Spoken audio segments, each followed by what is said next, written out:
एक शायर ने बड़ी अच्छी बात कही इश्क के बारे में, लेकिन यहाँ अप्लाई होती है। उसने कहा, वो नहीं मेरा सही उससे मोहब्बत है तो है। भाई किसी से मोहब्बत है, नहीं हो पाया मेरा, कोई बात नहीं। वो नहीं मेरा मगर उससे मोहब्बत है तो है। अब ये रस्मों और रिवाजों से बगावत है तो है। अगर मैंने एक सही बात कह दी और वो रस्म रिवाज के खिलाफ है तो है, मैं क्यों डरूंगा। जो मुझे ठीक लगा, अपने ईमान के मुताबिक लगा, मैंने कहा वो मैं करूंगा। तो जो बात मुझे अपनी ओर से शुरुआत में कहनी थी, मैंने आपसे, तनाव रहता ही होगा, पढ़ते होंगे, टेंशन होती होगी, कितना पढ़ें, टाइम मैनेजमेंट कैसे करें, ये सवाल भी आपके सामने। मैं आपसे, देखिए मेरा काम चीज़ों को आसान करना है। मैं दिल्ली में पढ़ाता हूँ IAS के बच्चों को, तो मैं उनको भी ये कहता हूँ कि चीज़ें मुश्किल तो कोई भी कर सकता है, चीज़ें आसान करना मुश्किल है, और हमें तो चीज़ें आसान करनी है। इस दुनिया में कोई भी ऐसा एग्ज़ाम नहीं जिसके लिए आपको 24 घंटे पढ़ने की ज़रूरत है। अगर आप दिन में 8, 10, एक लेवल के बाद 12 घंटे पढ़ते हैं तो ये बहुत है। इसलिए मैं आपसे कह रहा हूँ शुरुआत के लिए 8 घंटे की पढ़ाई, 8 घंटे की नींद और 8 घंटे बाकी सब चीज़ें, खेलना कूदना, वो बहुत ज़रूरी है। यहीं से बात आती है मोटिवेशन की। एक ये है कि हमारा मोटिवेशन हमेशा कैसे रहे, और एक ये कि कभी कभी स्ट्रेस ज़्यादा हो जाता है, उस समय हम कैसे मैनेज करें। आपकी उम्र में स्ट्रेस ज़्यादा होने की वजह यह भी है कि आपके हार्मोन्स इस उम्र में ज़्यादा, उनमें वाइब्रेशंस होते हैं, तो मूड स्विंग ज़्यादा होते हैं। जैसे जैसे आप मैच्योर होते जाएंगे उम्र के साथ, आपके मूड स्विंग्स कम हो जाएंगे। जैसे आपके पेरेंट्स हैं, आप देखेंगे, स्पेशली फादर को आप देखेंगे, आपके फादर आमतौर पर इमोशनल बातों से बहुत प्रभावित नहीं होते होंगे। जैसे आप कहेंगे, पापा आज मेरी फ्रेंड ने मुझे छोड़ दिया, पापा कहेंगे कोई बात नहीं। आपके अंदर से आंसू छूट रहे हैं, आपका मन कर रहा है मैं क्या कर लूं, आग लगा दूं, जंगल में जाके क्या कर दूं, इमोशंस ऐसे उछल रहे हैं आपके। पापा क्या बोल रहे हैं, कोई बात नहीं, कोई और मिल जाएगा उससे बेहतर, ठीक है। ऐसा नहीं कि बहुत अभ्यास किया उन्होंने। उम्र बढ़ने के साथ साथ हमारे हार्मोन्स का बैलेंस चेंज होता है और आप बहुत मैच्योर हो जाते हैं। मैच्योर होने का सबसे बेसिक मतलब है कि आप किसी इमोशन में बह नहीं जाते, आप खुद के ऊपर कंट्रोल बेहतर रख पाते हैं। तो उम्र के साथ होगा। लेकिन अभी जैसे डिमोटिवेशन आपको होता होगा, करियर को लेकर सवाल मन में आता होगा कि IAS बनूं तो कैसे बनूं, कितना पढ़ूं, कितना ना पढ़ूं, ये सब सवाल आते होंगे। मैं तो IAS के लिए पढ़ाता हूं। अगर आप IAS की तैयारी करेंगे तो इनडायरेक्टली कहीं ना कहीं मुझे उससे फायदा ही होगा। पर ईमानदारी की बात यह है कि वो अकेला रास्ता नहीं है। एक बात को ठीक से, IAS बनने का मजा क्या है कि आपका सोचने का तरीका बहुत साइंटिफिक हो जाता है। आप फैक्ट्स पे बात करते हैं, तथ्यों पे बात करते हैं, आर्गुमेंट से बात करते हैं, इमोशन से बात नहीं करते हैं, समझदारी से बात करते हैं। हमारे देश में जो आबादी है, वो आबादी, अब सेंसस जब भी होगा पता लगेगा, पर हम मान के चलते हैं कि वो आबादी लगभग 145 करोड़ के आसपास इस समय हो चुकी है। पूरे इंडिया की बात अगर हम करें, 145 करोड़ में से अगर मैं कहूं कि जो लोग 21 साल या 18 साल से मान लीजिए 30 की उम्र के बीच में है, इन 12 साल में है, मेरे ख्याल से ये आबादी भी कम से कम 12, 15, 20 करोड़ के आसपास तो होगी ही होगी। अगर ये 20 करोड़ लोग सोचे कि मैं IAS बनना है, या इनमें आधे भी सोच लें, 10 करोड़ सोच लें, आपको ये समझना है कि IAS पूरे भारत में कुल मिला के 6000 होते हैं, जिनमें से भी 5000 लोग हैं। IPS भी इतने ही होते हैं, 5-6 हजार के बीच में होते हैं। अगर 10 करोड़ लोग सपना देखेंगे उन नौकरियों का, अगर मैं सारी सिविल सर्विसेज मिला लूं, सेंटर की, स्टेट की, सब मिला लूं, तो सेंटर की कुल 20 सर्विसेज मान लीजिए, सबका कार्ड अगर हम 5000 भी एवरेज रखें तो 1 लाख लोग होंगे। आपके स्टेट का मान लें, स्टेट में मान लेता हूं कि 2-3 हजार लोग होंगे जो सरकारी नौकरी में ठीक पद पे होंगे। उससे ज़्यादा का तो काडर नहीं होना चाहिए, क्योंकि स्टेट बहुत छोटा आपका है, आबादी बहुत कम है।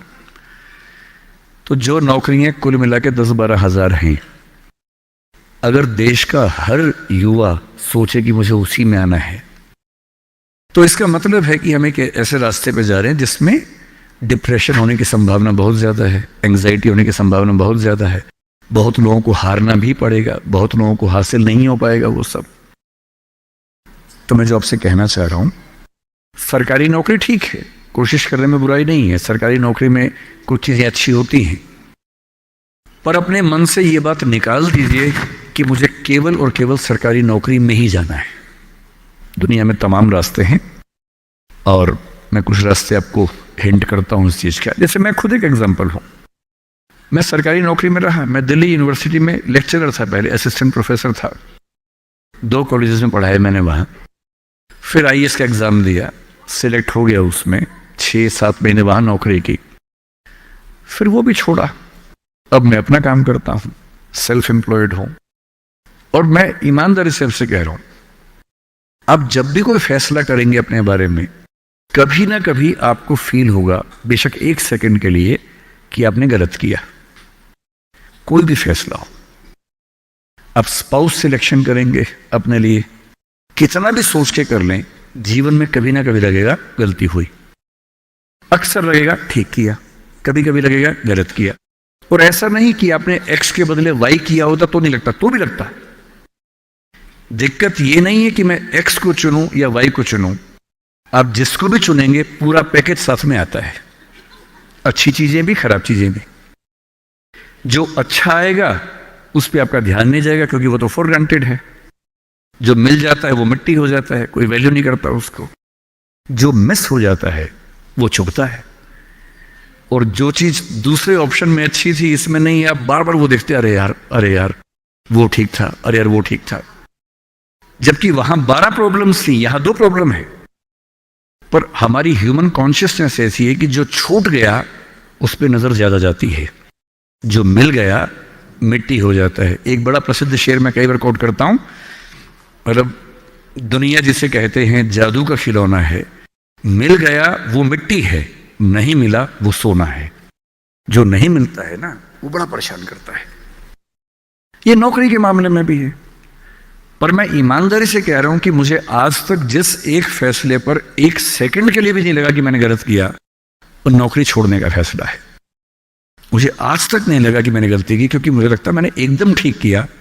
मैंने अपने स्वधर्म, अपने नेचर के अनुसार सही किया। इस बच्चे ने बड़ा खूबसूरत सवाल पूछा कि आप आईएएस एलाइड की नौकरी छोड़ के टीचिंग में क्यों आ गए।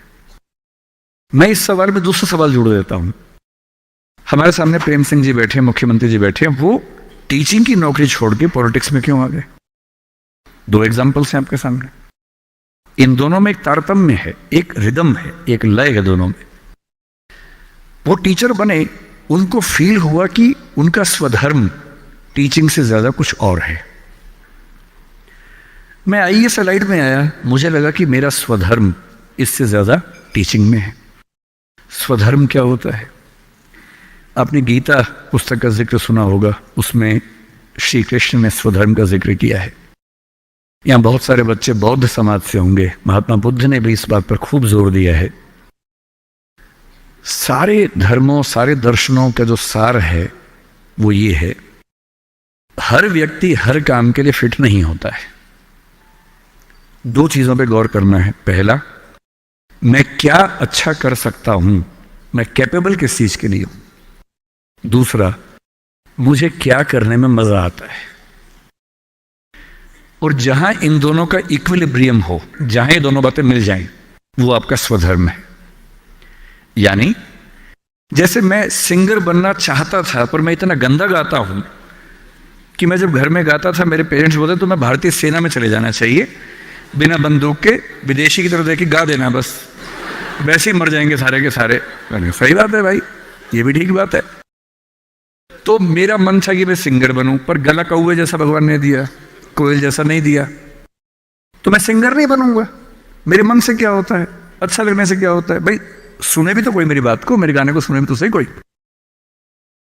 तो मेरा मन क्या करता है काफी नहीं है। 2 चीजें हैं, मैं क्या कर सकता हूं।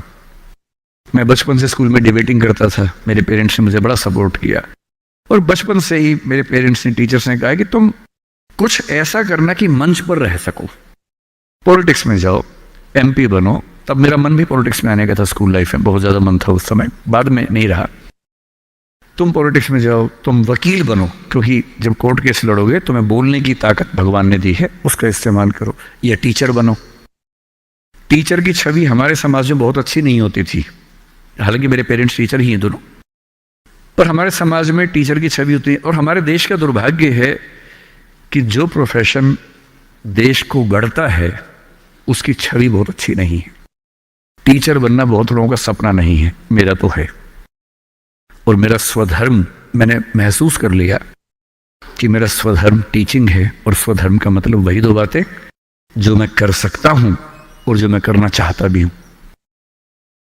आपके मुख्यमंत्री जी अच्छे टीचर रहे होंगे, पर उनको बार बार मन में आता होगा कि मैं जनता के बीच जाकर उनके साथ काम करके क्यों ना कुछ ऐसा करूं कि पॉलिसी मेकिंग में आऊं। उनका स्वधर्म उनको वहां खींच के ले गया तो उन्होंने वो किया। और इस दुनिया में जो भी सफल इंसान आपको देखे, कोई भी सफल व्यक्ति देखे, किसी भी फील्ड का हो, आप हमेशा देखेंगे वो वही व्यक्ति है जो अपने स्वधर्म पे चल रहा है, जिसने वही रास्ता चुना जो उसकी क्षमताओं यानी कि कैपेबिलिटीज और उसके इंटरेस्ट यानी कि उसकी इच्छाओं से मैच करता था। तो आप सबसे मैं कह रहा हूं कि आईएएस या पीसीएस या सरकारी नौकरी की अंधी दौड़ में मत दौड़िए। मैंने बहुत सरकारी नौकरी वालों को देखा है दुखी रहते हुए। सरकारी नौकरी में अच्छा वेतन है तब भी दुखी है, क्योंकि वो नहीं कर पा रहे जो दरअसल करना चाहते थे। सरकारी नौकरी में क्या होता है? सुरक्षा मिलती है, सेफ्टी होती है, सिक्योरिटी होती है, सम्मान मिलता है, समाज के लोग पूछते हैं आपको कि आप सरकारी नौकरी में हैं। गस्टेड ऑफिसर होंगे तो स्टैंप लगा के साइन करने की ताकत आ जाती। अब जब एक सवाल 2-3 बच्चों ने पूछा कि हम कभी कभी डीमोटिवेटेड होते हैं, क्या तजुर्बा सच में इतना महत्वपूर्ण है? हम क्या करें? नौकरी मिलेगी या नहीं, तनाव रहता ही होगा, पढ़ते होंगे, टेंशन होती होगी, कितना पढ़ें, टाइम मैनेजमेंट कैसे करें, ये सवाल भी आपके सामने। मैं आपसे देखिए, मेरा काम चीज़ों को आसान करना है। मैं दिल्ली में पढ़ाता हूँ आईएएस के बच्चों को, तो मैं उनको भी ये कहता हूँ कि चीज़ें मुश्किल तो कोई भी कर सकता है, चीज़ें आसान करना मुश्किल है, और हमें तो चीज़ें आसान करनी है। इस दुनिया में कोई भी ऐसा एग्जाम नहीं जिसके लिए आपको 24 घंटे पढ़ने की जरूरत है। अगर आप दिन में 8, 10, एक लेवल के बाद 12 घंटे पढ़ते हैं तो ये बहुत है। इसलिए मैं आपसे कह रहा हूँ शुरुआत के लिए 8 घंटे की पढ़ाई, 8 घंटे की नींद और 8 घंटे बाकी सब चीज़ें, खेलना कूदना, वो बहुत ज़रूरी है। यहीं से बात आती है मोटिवेशन की। एक ही है कि हमारा मोटिवेशन हमेशा कैसे रहे, और एक ये कि कभी कभी स्ट्रेस ज़्यादा हो जाता है, उस समय हम कैसे मैनेज करें। आपकी उम्र में स्ट्रेस ज़्यादा होने की वजह यह भी है कि आपके हार्मोन्स इस उम्र में ज़्यादा, उनमें वाइब्रेशंस होते हैं, तो मूड स्विंग ज़्यादा होते हैं। जैसे जैसे आप मैच्योर होते जाएंगे उम्र के साथ, आपके मूड स्विंग्स कम हो जाएंगे। जैसे आपके पेरेंट्स हैं, आप देखेंगे, स्पेशली फादर को आप देखेंगे, आपके फादर आमतौर पर इमोशनल बातों से बहुत प्रभावित नहीं होते होंगे। जैसे आप कहेंगे, पापा आज मेरी फ्रेंड ने मुझे छोड़ दिया, पापा कहेंगे कोई बात नहीं। आपके अंदर से आंसू छूट रहे हैं, आपका मन कर रहा है मैं क्या कर लूं, आग लगा दूं, जंगल में जाके क्या कर दूं, इमोशंस ऐसे उछल रहे हैं आपके। पापा क्या बोल रहे हैं? कोई बात नहीं, कोई और मिल जाएगा उससे बेहतर, ठीक है। ऐसा नहीं कि बहुत अभ्यास किया उन्होंने। उम्र बढ़ने के साथ साथ हमारे हार्मोन्स का बैलेंस चेंज होता है और आप बहुत मैच्योर हो जाते हैं। मैच्योर होने का सबसे बेसिक मतलब है कि आप किसी इमोशन में बह नहीं जाते, आप खुद के ऊपर कंट्रोल बेहतर रख पाते हैं। तो वो उम्र के साथ होगा। लेकिन अभी जैसे डीमोटिवेशन आपको होता होगा, करियर को लेकर सवाल मन में आता होगा कि आईएएस बनूं तो कैसे बनूं, कितना पढ़ूं, कितना ना पढ़ूं, ये सब सवाल आते होंगे। तो मैं आपसे 2-3 बातें कहना चाह रहा हूं। मैं तो आईएएस के लिए पढ़ाता हूं। अगर आप आईएएस की तैयारी करेंगे तो इनडायरेक्टली कहीं ना कहीं मुझे उससे फायदा ही होगा। पर ईमानदारी की बात यह है कि वो अकेला रास्ता नहीं है। एक बात को ठीक से आईएएस बनने का मजा क्या है कि आपका सोचने का तरीका बहुत साइंटिफिक हो जाता है। आप फैक्ट्स पे बात करते हैं, तथ्यों पे बात करते हैं, आर्गुमेंट से बात करते हैं, इमोशन से बात नहीं करते हैं, समझदारी से बात करते हैं। हमारे देश में जो आबादी है वो आबादी, अब सेंसस जब भी होगा पता लगेगा, पर हम मान के चलते हैं कि वो आबादी लगभग 145 करोड़ के आसपास इस समय हो चुकी है, पूरे इंडिया की बात अगर हम करें। 145 करोड़ में से अगर मैं कहूं कि जो लोग 21 साल या 18 साल से मान लीजिए 30 की उम्र के बीच में है, इन 12 साल में है, मेरे ख्याल से ये आबादी भी कम से कम 12, 15, 20 करोड़ के आसपास तो होगी ही होगी। अगर ये 20 करोड़ लोग सोचे कि मैं आईएएस बनना है, या इनमें आधे भी सोच लें, 10 करोड़ सोच लें, आपको ये समझना है कि आईएएस पूरे भारत में कुल मिला के 6000 होते हैं, जिनमें से भी 5000 लोग हैं। आईपीएस भी इतने ही होते हैं, 5-6 हज़ार के बीच में होते हैं। अगर 10 करोड़ लोग सपना देखेंगे उन नौकरियों का, अगर मैं सारी सिविल सर्विसेज मिला लूं, सेंटर की, स्टेट की, सब मिला लूं, तो सेंटर की कुल 20 सर्विसेज मान लीजिए, सबका कार्ड अगर हम 5000 भी एवरेज रखें तो 1 लाख लोग होंगे। आपके स्टेट का मान लें, स्टेट में मान लेता हूं कि 2-3 हज़ार लोग होंगे जो सरकारी नौकरी में ठीक पद पे होंगे, उससे ज़्यादा का तो कार्डर नहीं होना चाहिए, क्योंकि स्टेट बहुत छोटा आपका है, आबादी बहुत कम है। तो जो नौकरियां कुल मिला के 10-12 हज़ार हैं, अगर देश का हर युवा सोचे कि मुझे उसी में आना है, तो इसका मतलब है कि हम एक ऐसे रास्ते पे जा रहे हैं जिसमें डिप्रेशन होने की संभावना बहुत ज़्यादा है, एंग्जाइटी होने की संभावना बहुत ज़्यादा है, बहुत लोगों को हारना भी पड़ेगा, बहुत लोगों को हासिल नहीं हो पाएगा वो सब। तो मैं जो आपसे कहना चाह रहा हूँ, सरकारी नौकरी ठीक है, कोशिश करने में बुराई नहीं है, सरकारी नौकरी में कुछ चीज़ें अच्छी होती हैं, पर अपने मन से ये बात निकाल दीजिए कि मुझे केवल और केवल सरकारी नौकरी में ही जाना है। दुनिया में तमाम रास्ते हैं और मैं कुछ रास्ते आपको हिंट करता हूँ इस चीज़ का। जैसे मैं खुद एक एग्जांपल हूँ, मैं सरकारी नौकरी में रहा, मैं दिल्ली यूनिवर्सिटी में लेक्चरर था, पहले असिस्टेंट प्रोफेसर था, 2 कॉलेजेस में पढ़ाया मैंने वहाँ। फिर आईएएस का एग्ज़ाम दिया, सिलेक्ट हो गया, उसमें 6-7 महीने वहाँ नौकरी की, फिर वो भी छोड़ा। अब मैं अपना काम करता हूँ, सेल्फ एम्प्लॉयड हूँ, और मैं ईमानदारी से आपसे कह रहा हूँ, आप जब भी कोई फैसला करेंगे अपने बारे में, कभी ना कभी आपको फील होगा, बेशक 1 सेकंड के लिए, कि आपने गलत किया। कोई भी फैसला हो, आप स्पाउस सिलेक्शन करेंगे अपने लिए, कितना भी सोच के कर लें, जीवन में कभी ना कभी लगेगा गलती हुई, अक्सर लगेगा ठीक किया, कभी कभी लगेगा गलत किया। और ऐसा नहीं कि आपने एक्स के बदले वाई किया होता तो नहीं लगता, तो भी लगता है। दिक्कत ये नहीं है कि मैं एक्स को चुनूं या वाई को चुनूं, आप जिसको भी चुनेंगे पूरा पैकेज साथ में आता है, अच्छी चीजें भी, खराब चीजें भी। जो अच्छा आएगा उस पर आपका ध्यान नहीं जाएगा, क्योंकि वो तो फॉर ग्रांटेड है। जो मिल जाता है वो मिट्टी हो जाता है, कोई वैल्यू नहीं करता उसको। जो मिस हो जाता है वो चुभता है, और जो चीज दूसरे ऑप्शन में अच्छी थी इसमें नहीं, आप बार बार वो देखते, अरे यार वो ठीक था, अरे यार वो ठीक था। जबकि वहां 12 प्रॉब्लम्स थी, यहां 2 प्रॉब्लम है।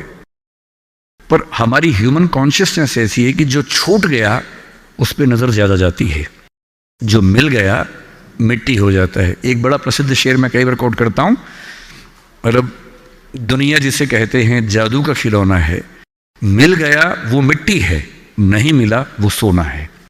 जो नहीं मिलता है ना, वो बड़ा परेशान करता है। ये नौकरी के मामले में भी है। पर मैं ईमानदारी से कह रहा हूं कि मुझे आज तक जिस एक फैसले पर 1 सेकंड के लिए भी नहीं लगा कि मैंने गलत किया, वो नौकरी छोड़ने का फैसला है। मुझे आज तक नहीं लगा कि मैंने गलती की, क्योंकि मुझे लगता मैंने एकदम ठीक किया। मैंने अपने स्वधर्म, अपने नेचर के अनुसार सही किया। इस बच्चे ने बड़ा खूबसूरत सवाल पूछा कि आप आईएएस एलाइड की नौकरी छोड़ के टीचिंग में क्यों आ गए।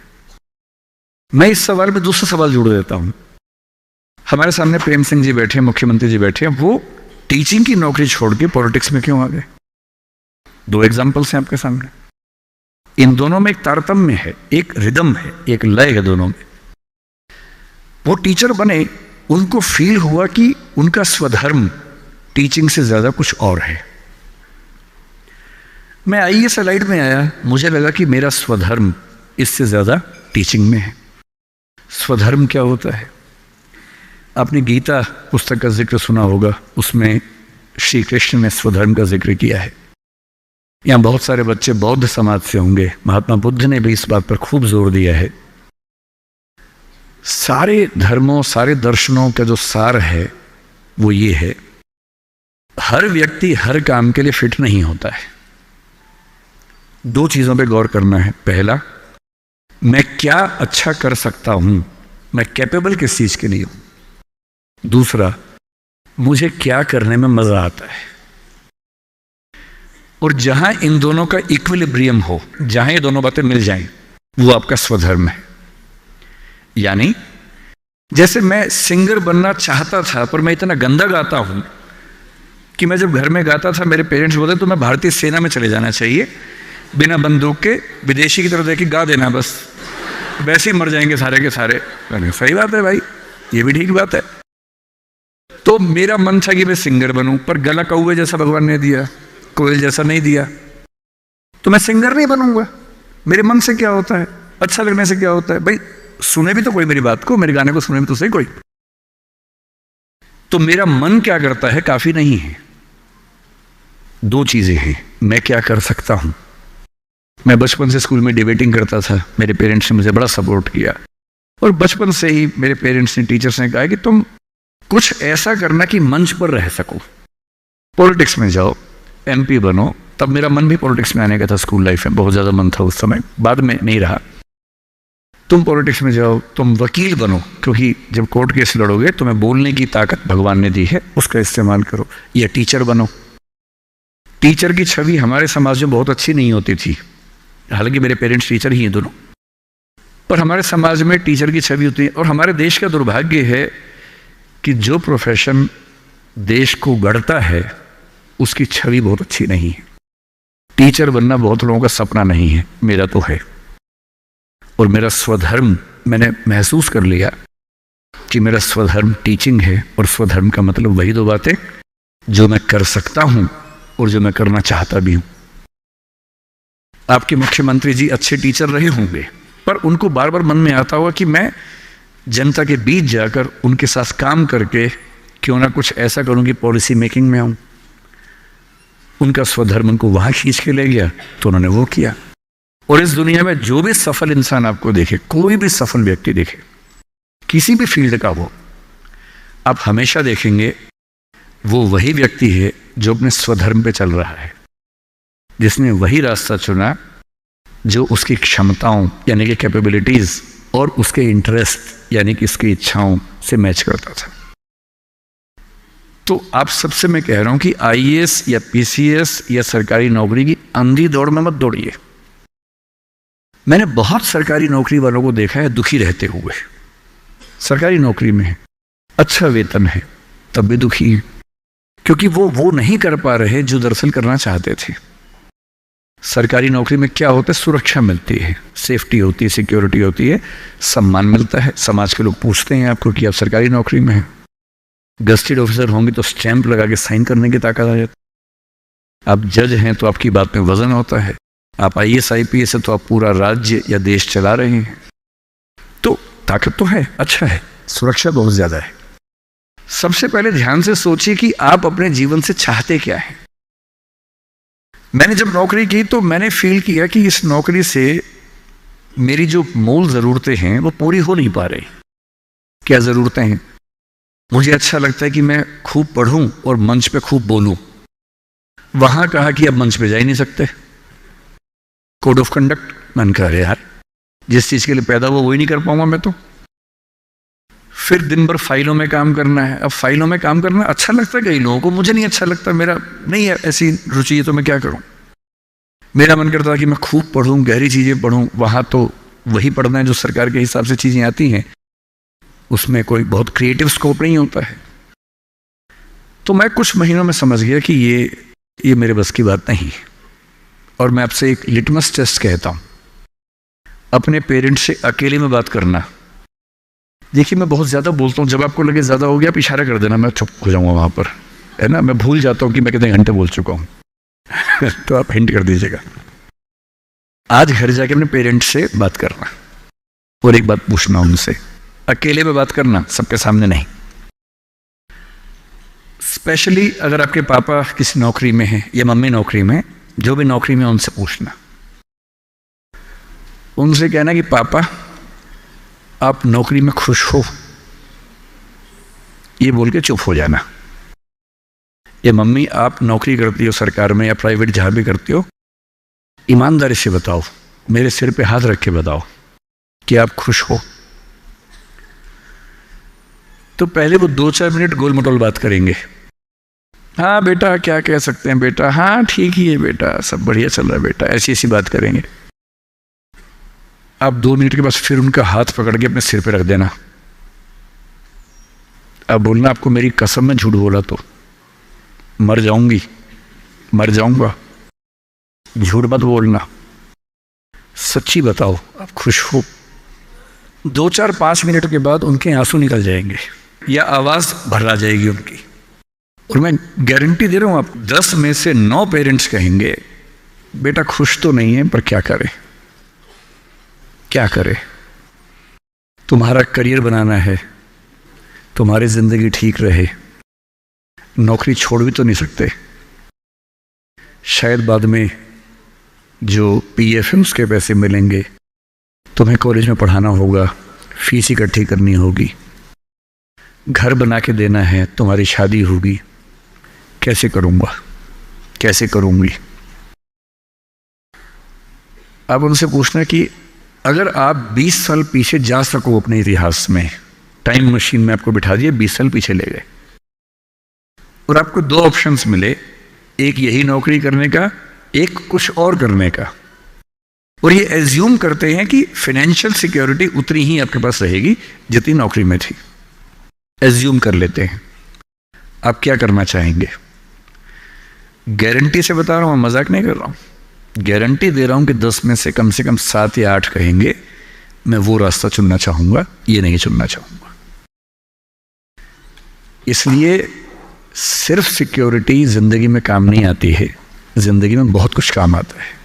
और आपकी जनरेशन के सामने इतनी अपॉर्चुनिटीज हैं। हमारे सामने तो क्या था, हमने जब कॉलेज पास किया तो लोगों से पूछा आप क्या करें, तो लोगों ने कहा 2-3 रास्ते हैं, एक रास्ते आईएएस बन जाओ, एक है टीचर बन जाओ, एक वकील या जज वाला रास्ता है। तो हमने 2 रास्ते चुन लिए, टीचर और आईएएस। टीचर का चुना इसलिए मैंने एमए किया, एमफिल किया, पीएचडी किया, यूजीसी नेट जेआरएफ का एग्जाम दिया कि ठीक है टीचर बन जाएंगे। तब तक आईएएस में इसमें लाइट में हो गया तो वहां जाके देख लिया, जल्दी ही समझ में आ गया कि दोनों में उतना मजा नहीं आ रहा है तो दोनों छोड़ दिया।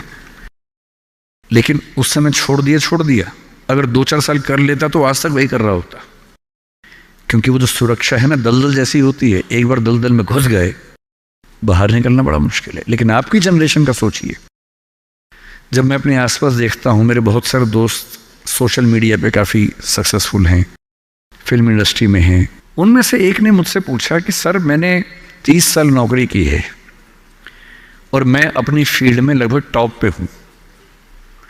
मान लीजिए मैं आपसे पूछूं, ये प्राइवेट सेक्टर की बात है, एक टीवी चैनल के टॉप व्यक्ति के बारे में बता रहा हूं मैं आपको। उसने कहा कि अगर मैं आपसे पूछूं कि मैंने ठीक किया या गलत किया तो आप क्या सलाह देंगे? मैंने कहा सलाह तो मैं क्या आपको दूंगा, आप मुझसे बड़े हैं, सलाह तो मैं आपसे ले लेता हूं बल्कि, लेकिन अगर आप मेरा ओपिनियन चाह रहे हैं तो मैं आपको केवल एक बात बता के समझाता हूं। मेरा अपना मानना यह है कि नौकरी अच्छी है, नौकरी से अच्छा है उद्यम, एंटरप्रेन्योरशिप या सेल्फ एम्प्लॉयमेंट।